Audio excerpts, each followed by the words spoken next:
Okay. ఏంటి అంటే మీరు అంటున్నారు కదా ఆయన ఇంటర్వ్యూ చూస్తాను ఖచ్చితంగా ఎంత రాత్రైనా సరే అని చెప్పానంటే ఆయనలో మీకు అంతగా నచ్చింది ఏంటి? అదే అండి, ఇప్పుడు ఒక టాపిక్ ఉందనుకోండి, ఒక 10 మంది ఒకటి మాట్లాడితే ఈయన ఒకటి మాట్లాడతాడు. నాకు అది చాలా ఇష్టం. మళ్ళీ ఏం మాట్లాడతాడంటే చాలా లాజికల్గా ఉంటుంది తను మాట్లాడేది. ప్రతి పాయింట్కి ఒక ఎక్స్ప్లెనేషన్ ఉంటుంది, లాజికల్గా ఉంటుంది. And my way of speaking second year దాకా ఒక రకంగా ఉండేది. అతను చూసినప్పుడు ఏమైందంటే కంప్లీట్గా నేనే మారిపోయింది.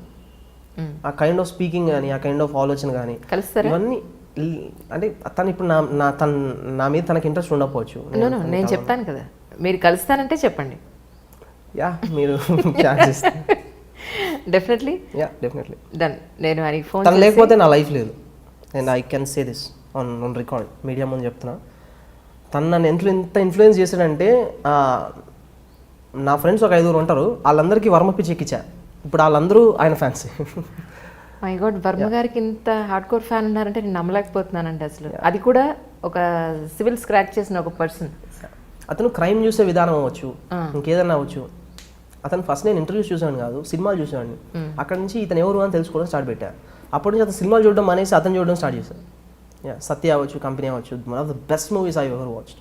మళ్ళీ టైం ఉంటే మళ్ళీ అవే చూస్తాను. ఒక్కొక్కసారి 100 సార్లు చూసినట్టున్నా. సత్య అయితే నాకు గుర్తు కూడా లేదు. ప్రతి సీన్ ఎపిక్ అని ఫీల్ అవుతాను, ప్రతి సీన్.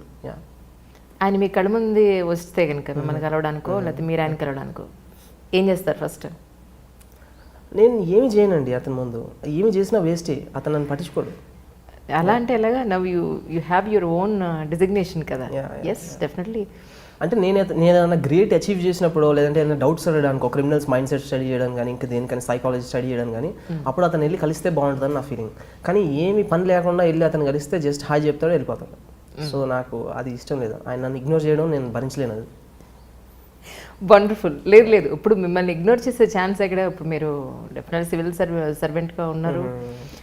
ఇంకొకటి నేను అడగాలి, అంటే ఈ 624 ర్యాంక్ మీకు ఏదో సాటిస్ఫాక్షన్ ఇవ్వలేదని, సో దాని గురించి మీరు చాలా అసంతృప్తితో ఉన్నారని మీ మాటల్లో నాకు అర్థమైంది. సో దాని గురించి ఏం చెప్తారు? అంటే నేను ప్రిపరేషన్ స్టార్ట్ చేసినప్పుడు ఒకటే అనుకున్నానండి, ఏమనంటే నాకు వస్తే మొదటి ర్యాంకే రావాలి, అది తప్ప నాకు వేరే ర్యాంక్ వద్దు అని. ఎగ్జామ్ రాసే ముందు వరకు నాకు అదే ఆలోచన ఉండింది, వస్తే మొదటి ర్యాంకే కొట్టాలి, ఇంకా వేరేది ఏమవుద్దు. ఎందుకంటే నేను always I wanted to be on top. నేను ఎంత ప్రిపేర్ చేయను, ఏమేమి బుక్స్ చదివానో నాకే తెలుస్తుంది. 10th క్లాస్ వరకు యావరేజ్ స్టూడెంట్, వెరీ యావరేజ్. తర్వాత టాప్ లోనే ఉండాలి.